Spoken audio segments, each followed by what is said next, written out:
Bonjour à tous, j'espère que vous allez bien. On se retrouve pour le brief du jeudi 22 septembre 2022. Donc aujourd'hui, on parlera du petit point FOMC, donc de la hausse des taux qui a été actée 0,75 points. Et on parlera aussi, enfin on analysera pardon, le Bitcoin et on fera un petit point rapide S&P 500. Alors du coup, le FOMC, donc hausse des taux de 0,75 points. Powell qui a un discours qui est toujours assez agressif, hein, ils veulent tout faire pour lutter contre l'inflation. Euh, donc bon bah ça le marché ne le prend pas de façon hyper bullish. Par contre 0,75 points, bon bah c'était déjà plus ou moins, enfin on savait, il y avait de grandes chances, il y avait 84% de chances, je crois que c'était 0,75, donc bon maintenant c'est fait.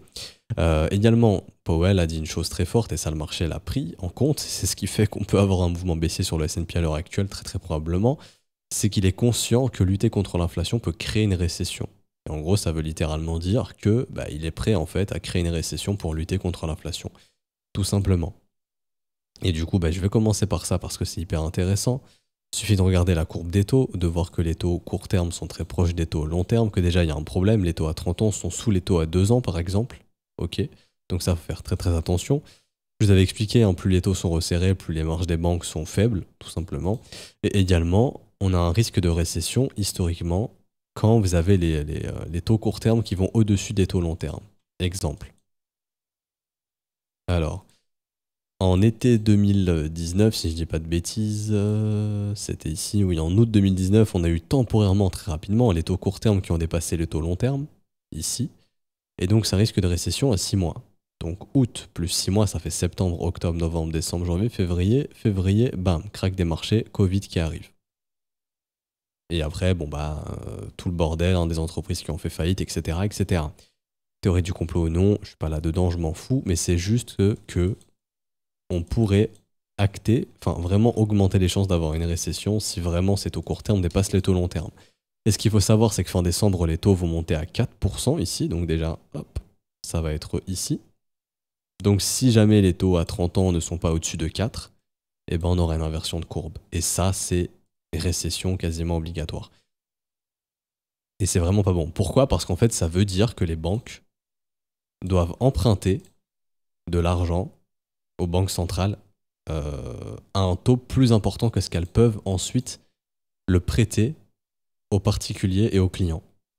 Donc comment la banque a fait de l'argent? Et on sait à chaque fois, à chaque cycle économique, j'avais déjà fait une vidéo dessus, enfin un brief dans lequel j'expliquais tout ça, qui vous avait beaucoup plu, d'ailleurs ça fait plaisir, que généralement les fins de cycle arrivent quand même le système bancaire ne fait plus de profit.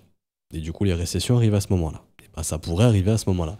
Donc il faut faire attention. Donc il faut surveiller les taux à 30 ans. Si d'ici décembre ils sont toujours pas au-dessus de 4%, on aura une inversion de courbe et ça faudra s'en méfier. Donc ça sera annonciateur possiblement d'une récession. D'ailleurs, les récessions généralement marquent les bottoms. C'est-à-dire qu'en gros, on a des gros mouvements baissiers et puis les bottoms se marquent.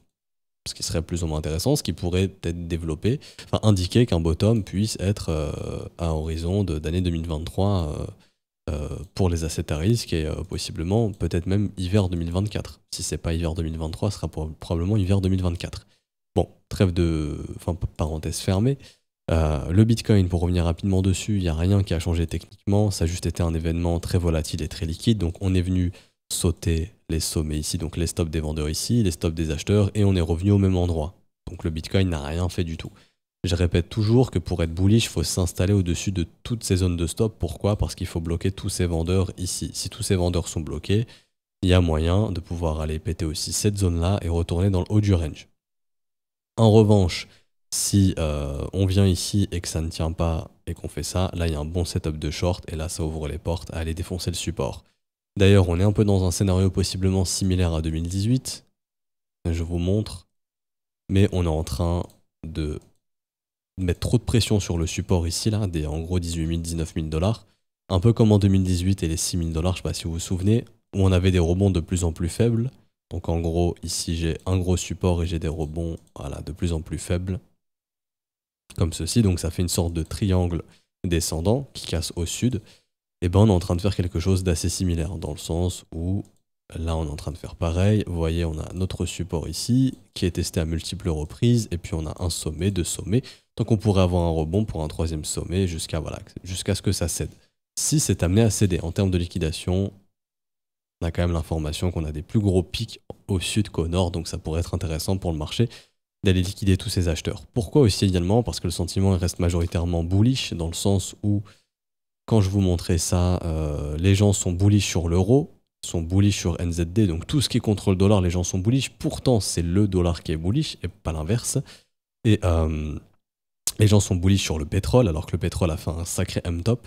Sont bullish sur le silver et l'or, alors que les charts sont dégueulasses. Sont bullish sur le S&P 500, le Nasdaq, le DAX et le CAC 40, et les charts sont dégueulasses. Donc actuellement, la majorité est bullish là où il ne faut pas être bullish. Donc c'est ce qui fait qu'on est dans le consensus où les gens sont haussiers sur ce qu'il ne faut pas, où il ne faut pas l'être. Donc sur les assets à risque et la valeur refuge qui est le dollar, les gens sont bearish contre lui, donc c'est pour ça que le dollar continue de monter, ça on en avait parlé déjà aussi il y a 1 ou 2 semaines, et du coup on avait expliqué que ça pouvait continuer d'être le cas. Pourquoi? Parce que les gens sont bearish contre le dollar, pourtant c'est le dollar qui est bullish, tout simplement. Et donc c'est ce qui fait que ça peut expliquer que les gens soient aussi peut-être bullish sur les cryptos, parce que les cryptos sont très corrélés aux autres assets à risque, et que ce sont des assets à risque, et du coup c'est ce qui fait qu'on pourrait aller chercher cette liquidité qui nous attend plus bas. Et du coup, liquider un paquet de gens sur les contrats dérivés, parce que c'est vrai qu'on a beaucoup de gens à liquider sur ces contrats dérivés. Et ça jusqu'aux 16 000, 15 000 $ environ. Sur d'autres exchanges, ça peut aller jusqu'à 13 000, 13 800.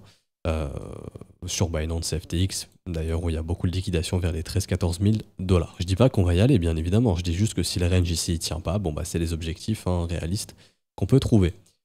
Fini pour Bitcoin, et du coup, petite mise à jour rapide sur le S&P 500. Alors, il va être ici, je crois. Yes. Alors, le S&P 500, là, on peut dire que le support a cédé, en tout cas en daily. Après, en weekly, bon, si on clôture comme ça a cassé. Faudra attendre vendredi, mais en tout cas, en daily, ça a cassé. En weekly, si ça clôture comme ça, c'est cassé aussi. Donc, on revient tester les creux proches des 3740. Pour moi, c'est l'objectif. Ça pourrait rebondir ici. Maintenant, à voir si ça déclenche un bottom. Pour l'instant, il n'y a aucun signe de reprise haussière, il n'y a pas de pattern de retournement haussière, il n'y a rien du tout. Les gens restent majoritairement bullish là où il ne faut pas l'être, donc tout naturellement, le marché peut avoir envie de pousser jusqu'à ces creux ici, donc faire de nouveaux bottoms, sous les 3630. Si c'est le cas, Bitcoin ira casser ses bottoms aussi. Et il y a aussi pas mal de stop loss jusqu'au 3530 déjà ici. Et après, on verra si on vient toucher ces creux ou pas dans les 3200 points. De toute façon, c'est simple. Si le premier arrêt cède, la zone de rechargement nous attend. Également, le premier arrêt du mouvement entier vers les 3200. Donc les 3200 semblent être l'objectif du marché. Donc si on suit la fractale de 2008, ça pourrait ressembler à ça. Voilà. Donc on a eu un sommet, deux sommets. Pardon. Ici on a eu un sommet, deux sommets. On a eu le troisième sommet. Ici donc un sommet, deux sommets, trois sommets. Le nouveau plus bas. Tac, tac, tac, tac, le petit rebond, le piège pour le mouvement final, qui irait peut-être poser le bottom comme ceci, un truc comme ça qui se ferait du coup début, mi-2023. Possiblement. En tout cas, ça c'est le fractal de 2008 et on est bien en train de le suivre pour l'instant. Si je le mets ici.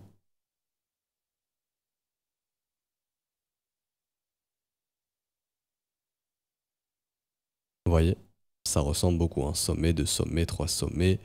Vraiment, là on est très corrélé à ça. Si je change H-bar, voilà, peut-être en jaune, vous voyez, ça suit énormément. Ça suit beaucoup. Du coup, peut-être que ça se finira comme ça. Possiblement. Bon, après, peut-être pas aussi bas, bien évidemment. Parce que là, c'est pas échelle réelle. Enfin, pour mettre à niveau de l'échelle, je suis obligé. Voilà. Possiblement comme ça. Ça pourrait. C'est une hypothèse, ok? Pas grand chose d'autre à dire au niveau du S&P 500, donc pour l'instant rien de bullish. On est dans la zone de rechargement, mais il n'y a rien qui est déclenché. Il y a une possible divergence haussière, mais elle est loin d'être confirmée, donc on s'en fout, on la met de côté. On sait qu'on aura une hausse des taux probablement jusqu'à la fin de l'année, donc les bottoms pourraient arriver d'ici hiver 2023, au moins se calmer et pouvoir poser des bottoms en hiver 2023 pour une remontée printemps 2023. Et dollar index qui est toujours très bullish, là, qui continue de monter. Le dollar index qui est possiblement dans peut-être cette dernière phase haussière, mais rappelez-vous, comme on en a déjà parlé, il est dans une parabole. Une parabole, ça se finit très souvent par un mouvement blow-off top.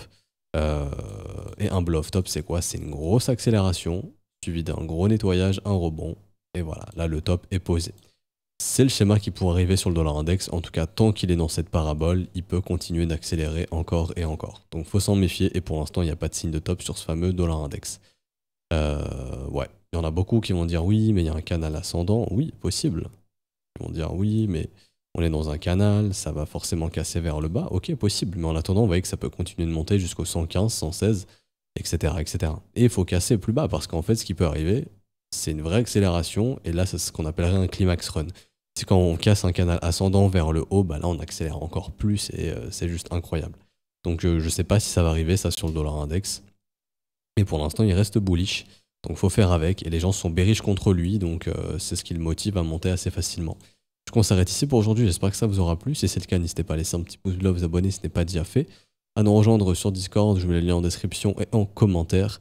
Également, n'hésitez pas à rejoindre la newsletter si vous voulez récupérer la 3e vidéo d'analyse dans laquelle j'ai analysé ICP, j'ai analysé quoi d'autre. Il y a eu quelques assets, je vais vous donner la liste si ça vous intéresse. Alors, c'est des analyses exclusives, donc elle passera disponible sur YouTube, je pense, début octobre. Donc pour tout le monde, mais si vous la voulez maintenant, bah, faut juste s'inscrire à la newsletter, c'est gratuit. Donc le lien il est en description.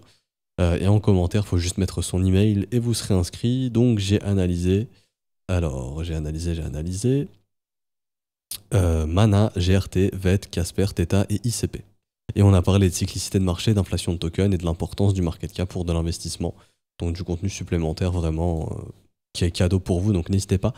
Si vous souhaitez rejoindre l'école, assister au brief privé que je fais avec les élèves et à vous former, avoir accès à des cours, des exercices, des examens, des idées de setup, n'hésitez pas. C'est le bon moment via les modalités crypto, donc tout ce qui est paiement BNB, Ethereum, USDT. Vous avez les réseaux, les adresses, les informations, donc les choses à faire simplement pour rejoindre l'école via ces modalités crypto.